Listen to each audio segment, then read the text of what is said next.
Shabbat Shalom, my dear friends. This week's Torah portion is called Teruma. Teruma means a donation.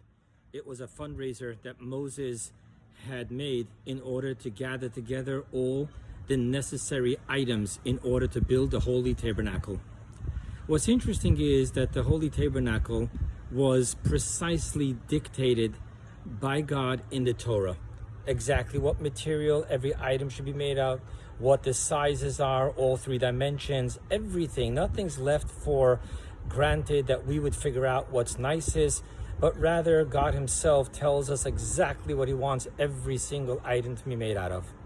Now, what's interesting is there's a lot of gold going on in the Holy Temple, a lot of gold. The vessels, the beams are covered with gold. Now, the question is,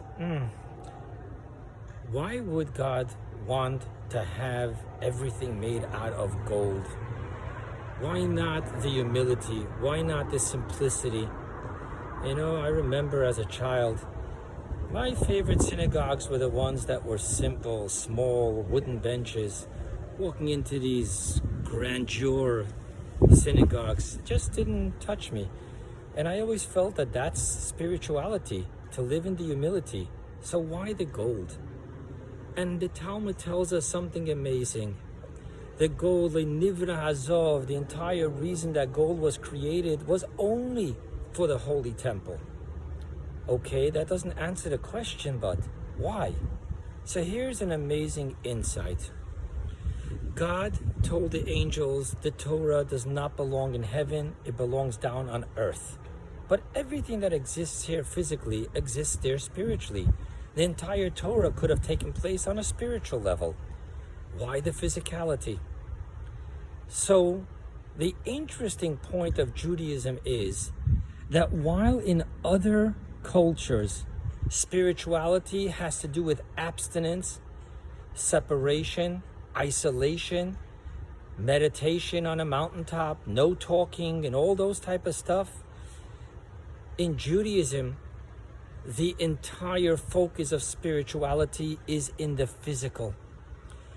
You're feeling, I don't feel spirituality in my life.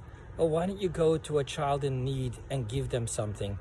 Why don't you invite a family in need to your Shabbos table, and their smiles and their joy from the physical gifts will go ahead and lift up your spirituality. So, my dear friends, it's interesting how in our world we become, so to speak, bipolar, psycho, in the sense of separating the physical and the spiritual. But know that when we think spiritual, let's think physical. When we want to be spiritual, let's see who we can help physically. Yes, donations. And when we want to be physical, let's think spiritual. Yes, we want to have, but why do we want to have? There's got to be meaning to it. Shabbat Shalom.